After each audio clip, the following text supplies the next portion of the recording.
So, in this second section, I will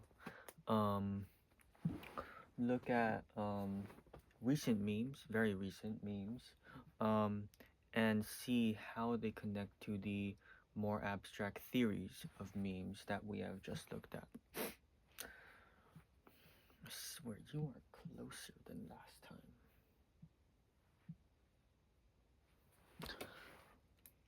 Okay, I think I'm on screen. That's good.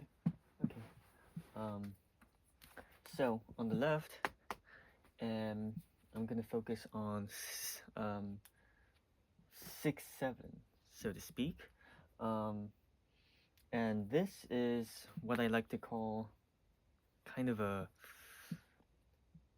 it's kind of a slogan in that, like, people say it often, and I'm borderline calling it a cognito hazard simply because when you see the numbers 6 and 7, um, you're kind of compelled to say, 6-7, and then do the hand motions and whatever. And this is kind of similar to the previous versions of like these slogans, like yellow car. Like if you're driving down a highway and you see a yellow car, you would say yellow car. And if you were to hear the words Among Us, or if you were to like see something that resembled an Among Us character, you would say Among Us. Um, and of course, there's the very old ones like 69 and 420. Um, kind of like, they have obvious like sex and drug related meanings. And of course, whenever you see them, you would be like, oh, that's 69 and that's 420. These are very old ones. I think the most recent of these is the Among Us meme. But I feel that these four kind of differ from 6-7 and more of the recent slogans because um, 6-7 and its many related memes are kind of divorced from their original meaning. Um, whereas here, like, Among Us was always tied to the game Among Us itself, and 69 was always tied to its sex related meaning. That's what made it funny. Whereas here, 6-7, people will often say that, it came from a song, it came from this, it came from that. It doesn't really matter where it came from. Its meaning has just boiled down to nothing. Um, and now, its main, I guess, its main appeal, the reason why it's still going is because it takes advantage of this in and out dynamic. So, oh god.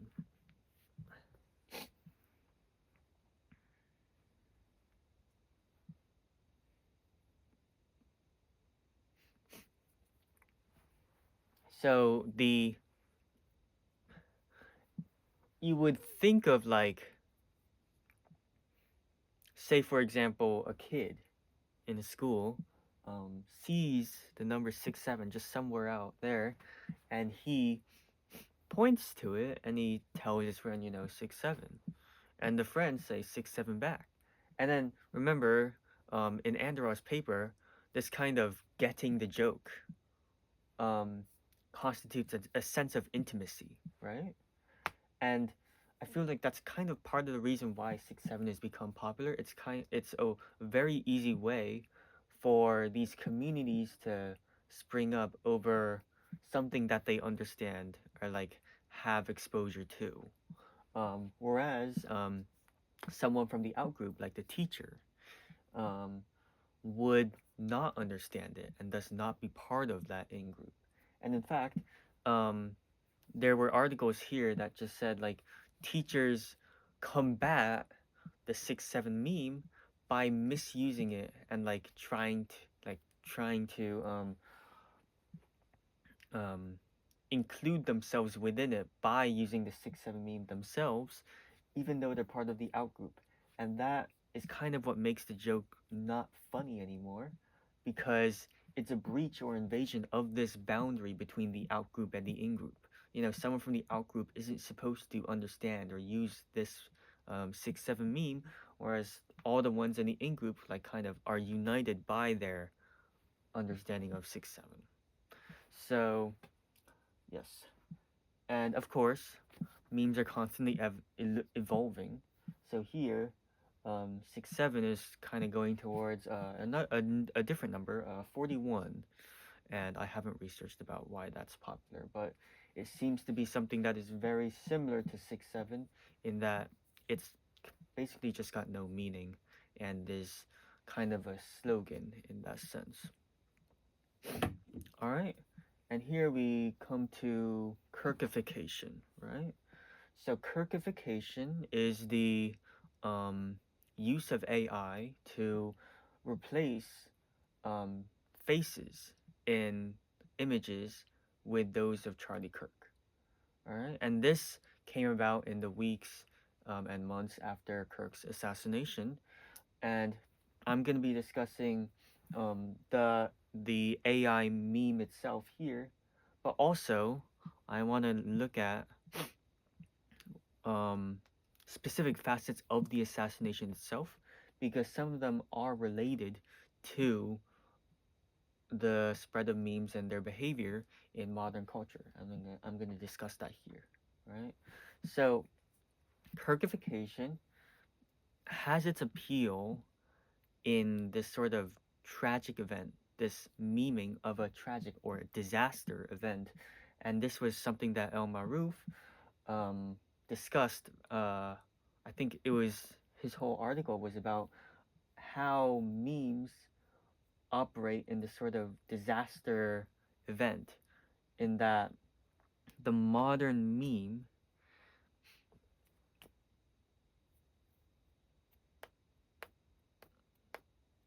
I lost my train of thought there. In that the modern meme kind of gets its appeal when it crosses its line. This crossing of this line between appropriateness and inappropriateness is this is representative of the absurdity, the carnivalesque effect that underscores how memes operate in this modern society. And remember, we said that memes are um, what's the word? The state of memes nowadays is the product of having to come to face with all these different um, daunting tasks that the new generation has to fix. And here, like, they attain catharsis. The new generation attains catharsis by laughing at these daunting tasks, uh, um, these tragic events, because it is kind of a way to stave off emotions, kind of like in the spur of the moment. And I didn't mention this back then.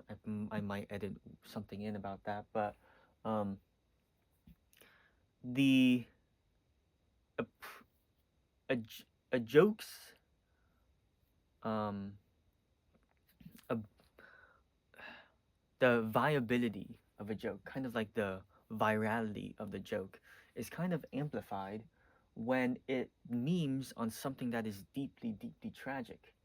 And I feel that is part of the reason why the meme of Kirkification spreads so much, because multiple things are in play here. Um, after Kirk's assassination, Charlie Kirk was essentially venerated by the right wing media, and in fact, there was a use of AI by the right wing media to kind of portray Kirk in heaven and around among these other martyrs, and it's kind of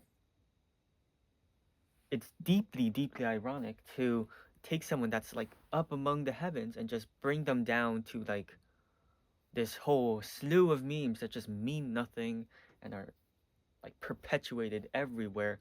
It is like this cataclysmic, let's be honest, level of difference between the two is something that will generate huge amounts of virality within the modern culture. Um, and here, like 6-7, this Kirkification thing means nothing in regards to like its origins and what it's supposed to uh, what it's supposed to say about the modern political sphere or whatever, because these Kirkification memes are kind of shared just like the originals, like the original images. Um, and I don't mention it here, but I kind of the humor behind this is around the absurdity of seeing Charlie Kirk's face when it's supposed to be someone else. This sort of, um, the absurdity, the irrationality of that is kind of what makes it funny.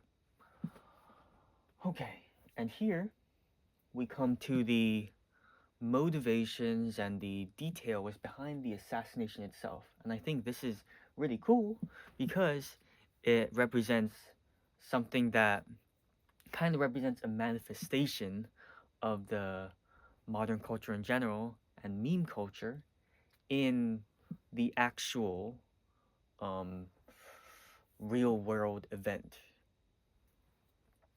All right. So the perpetrator, uh, the shooter in the Charlie Kirk assassination, um, I believe his name was uh, Tyler Robinson. Okay, so Tyler Robinson was the assassin of Charlie Kirk, and um, the bullets he used to shoot Charlie Kirk were engraved with a bunch of memes. And all throughout this time following the assassination, everyone on both sides of the political spectrum are kind of like looking for details, right? Was he a Groiper, which is like a far right group? Um, or was he like part of this liberal group? I remember his people were speculating that his partner had like said some stuff that was deeply praising Biden, but then it turned out to be like deeply ironic. And it's like, is he right? Is he left? Who do we blame? Right? It's always that blame game that's always happening. But here, it's always it's not always, but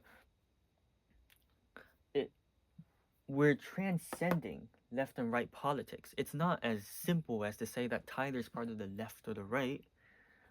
It's mainly that this was all a product of a society that's becoming more and more nihilistic. It's becoming more and more um, doubtful of the state of society and the state of um, politics, and it's becoming more and more ingrained into the online sphere.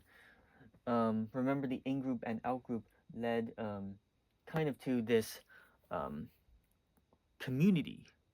Remember this community that was knit together over the understanding of a certain joke.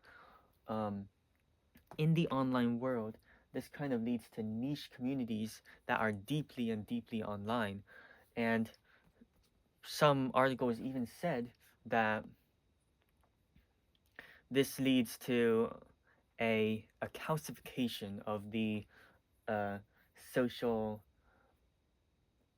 the ability to uh, what is it they said,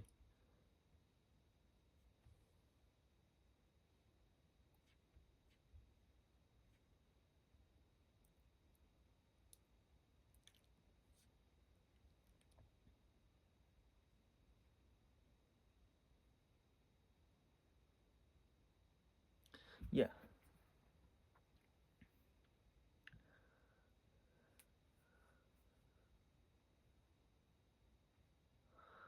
So yeah, um one of these interviews over the Charlie Kirk assassination described how when you're more and more online, um, you begin to speak like the lingo of online, and you begin to um, be less able to actually use social skills and behaviors in the real world to, express feelings appropriately and do all that. And I don't know. I don't think I should. Yeah. Never mind. Ignore that. And some parts of this, some articles even described um, the assassination as something like a shit post, in which it's an act that disrupts the conversation, that kind of sucks all the oxygen out of it, and is just done for the sake of this, for the sake of disrupting. Um, um, it adds no substantial um, part to the conversation, and part of this is all about the fracturing of society as a whole from like this unified thing. Even when online it used to be unified, and then it splinters off into many different communities, precisely due to this in-group out-group dynamic, in which um, all these communities are formed based on this communal understanding of a certain joke or a certain game or whatever. And this is in tandem with the irony of the meme culture. We already discussed that here, the post digital, where sincerity just does not exist, and where the carnivalesque effect, where the tragic events are rendered absurd by memes. That's kind of what's going on here, but also because um, people find most the sense of community, of togetherness, not in the real world, but in these niche communities. And a big part of that is because um, conventional narrators do not seem to represent them. And by conventional narrators, I mean, your traditional news outlets like CNN and MSNBC and whatever.